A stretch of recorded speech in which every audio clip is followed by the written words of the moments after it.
Hey scrappers, it's Vanessa here, and today I have a layout for how to kill a kit with style.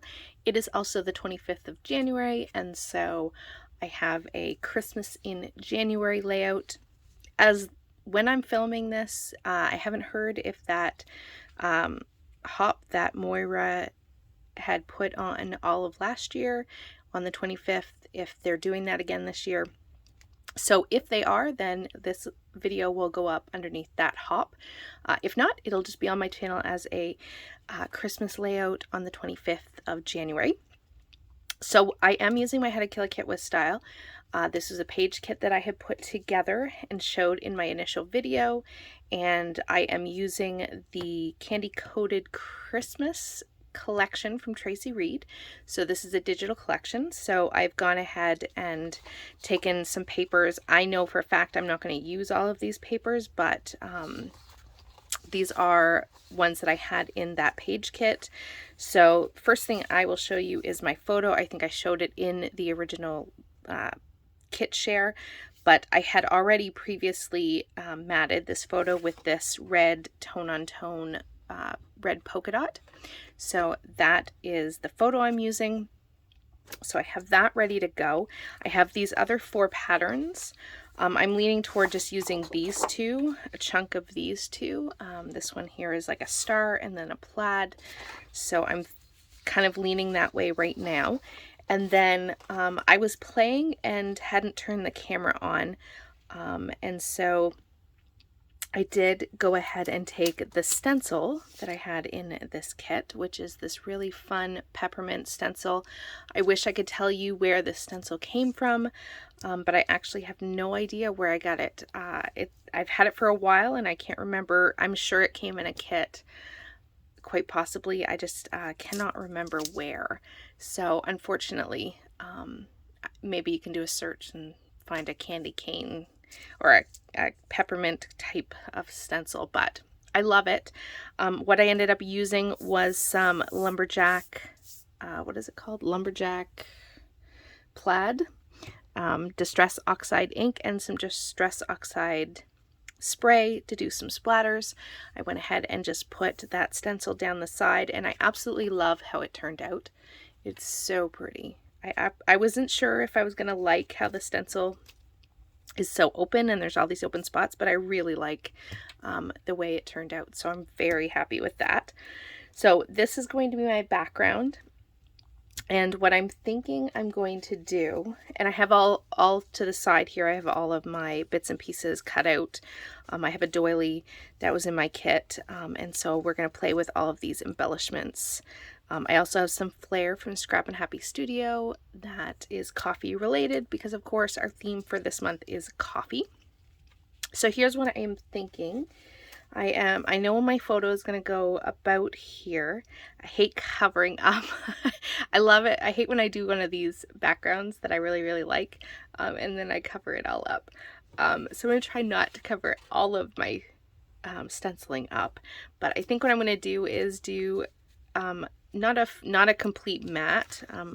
Probably going to do a chunk of this one and a chunk of this one, and sort of play with these two as a layer, as 2 layers of pattern paper behind my photo. So it's going to go somewhere around this kind of placement. So I'm going to go ahead and do that. I will do that part off camera. So while so knowing that I'm going to do that, I'm going to show you really quick at least where my embellishment is going to go, and then what I'll do is mat those, get that glued down, and we'll come back in and build the rest of the layout. I'm not going to show probably the full entire building everything on camera, but I want to show at least where I'm thinking things are going to go. And I'm definitely going for my traditional 3 embellishment clusters on this page. Definitely, I think what feels more like a go-to design for me for sure, in that I'll have a cluster here, and another over here. That's kind of where I'm going with it. I do plan to put my title over here to the side. I thought that was something different. So obviously there'll be pattern paper behind here. but I'm going to have my title be here because I have open spot, like a sort of an open area on my photo. And I wanted to try to, I knew once I added my embellishments, I wasn't going to have a great place to put a title. So I decided that I'm going to put my title here down the side. And of course, my title is going to be Peppermint Mocha, because that is, in fact, what I am holding. And I've lost my other letter. There we are. And that is what I'm holding. It is my Starbucks Peppermint Mocha. Have to have one of those every Christmas. And so there is where my title is going to go. And then, like I said, I'm going to have a cluster here, one here, and one down here. I'm thinking this one here, it's a red cup season. And I also have these film reels, I guess they're called. These I printed myself from it's actually a cut file for my silhouette. I just put a whole bunch of them on a sheet in a 2-inch size, colored them whatever color I wanted, and printed it out as opposed to cut it with my machine. And so now I have all these film reels, and I use them a lot, so I absolutely love how they turned out. And so those are going to be part of each of my embellishment clusters. And then I have this cup here. While it is not, an authentic red cup, I am using that there. And then we'll see. I think I definitely have more embellishment here than I absolutely need, for sure. So I definitely am going to have some leftover pieces for this, because I pulled out a ton of items, but I know for a fact I'm not going to use all of these. So I'm going to put a flare. I'm not sure if flare is going to go in every cluster, but I do know I will have it at least in 2.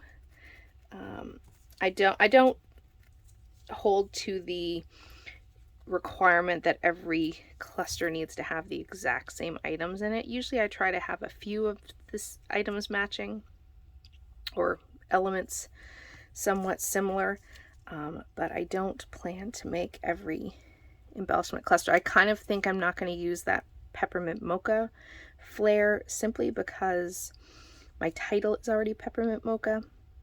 So I'm thinking I probably won't pull that one in. So we will see though. And I'm going to put this one down here. So I am making sure that each one of them has a floral cluster. That much I do know. And then, like I said, my title is going to go here. And so I think what I'm going to do is, at least for my base, my initial design, I like where this is going. I like my cluster down here and this one, and that's the base. So I have like the film reel and then the large floral.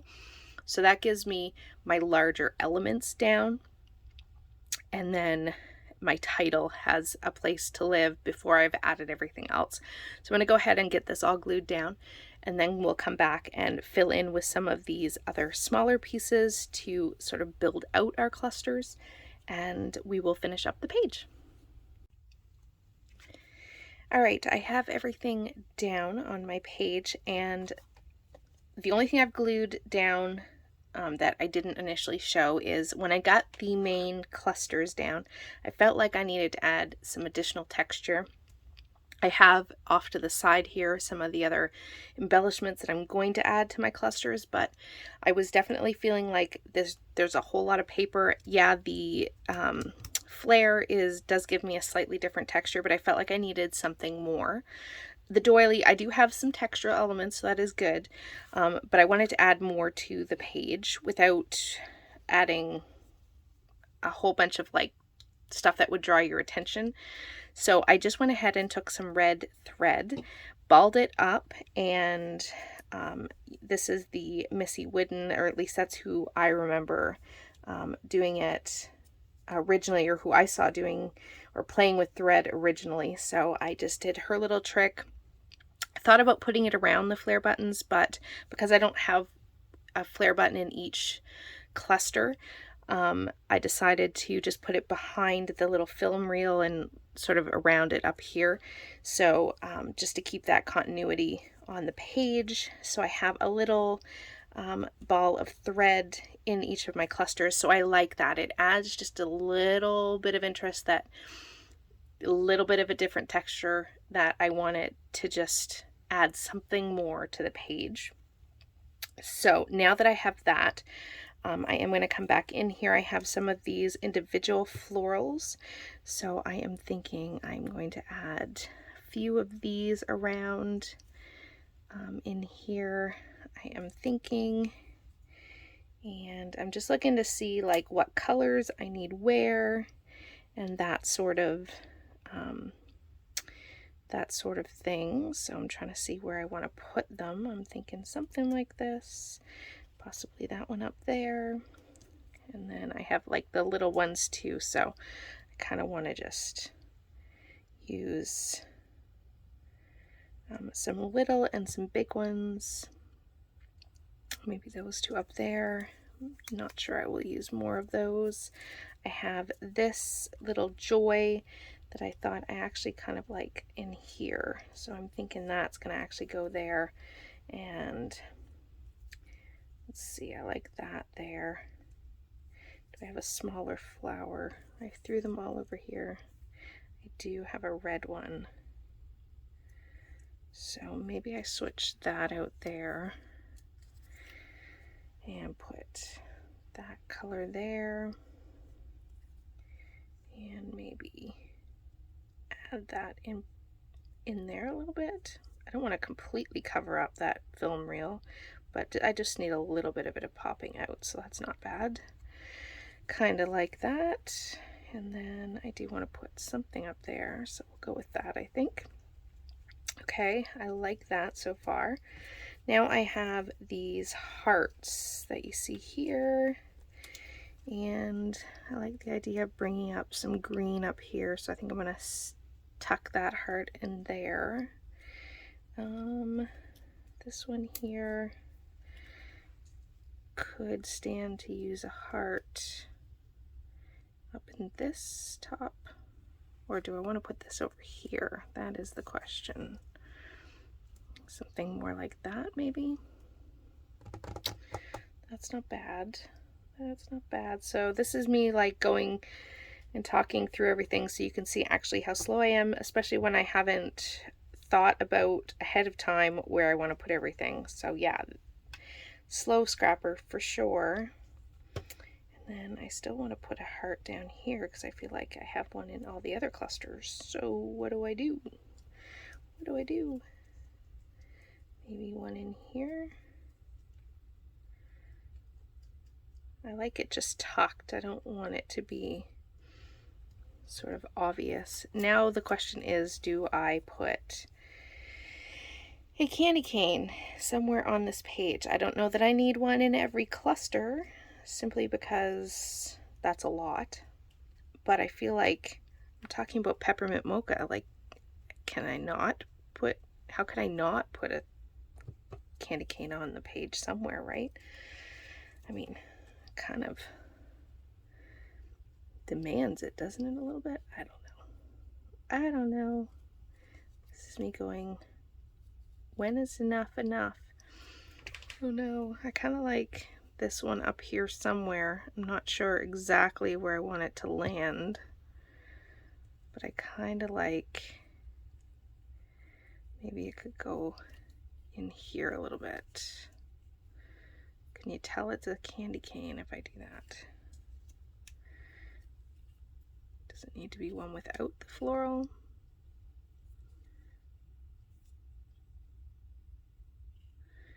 I mean, I want you to be able to see. Ooh, and of course my thread is sticking to my fingers. Okay, so what I'm going to do is I'm thinking up in this top cluster is where I'm going to have one of my candy canes. I'm not sure which one, but what you see in each of my clusters, I am pretty happy with that. I do have these enamel dots. Again, it's going to give me that different texture. So I think I am just going to dot these around. them in each of my embellishment clusters. These big ones, sometimes I like to hide them a little bit underneath things, so I think that's what I'm going to do there. And then one over here, and a little one up there. Same with over here. And another one here. I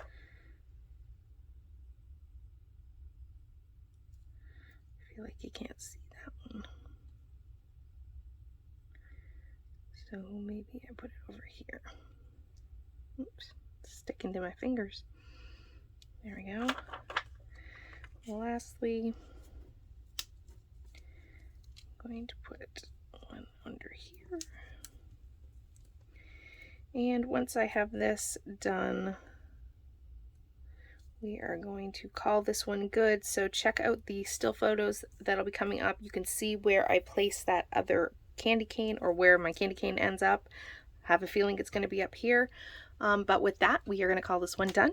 So be sure to check out the playlist. If, like I said, this is a series that continues from last year, where it is Christmas layouts on the 25th each month.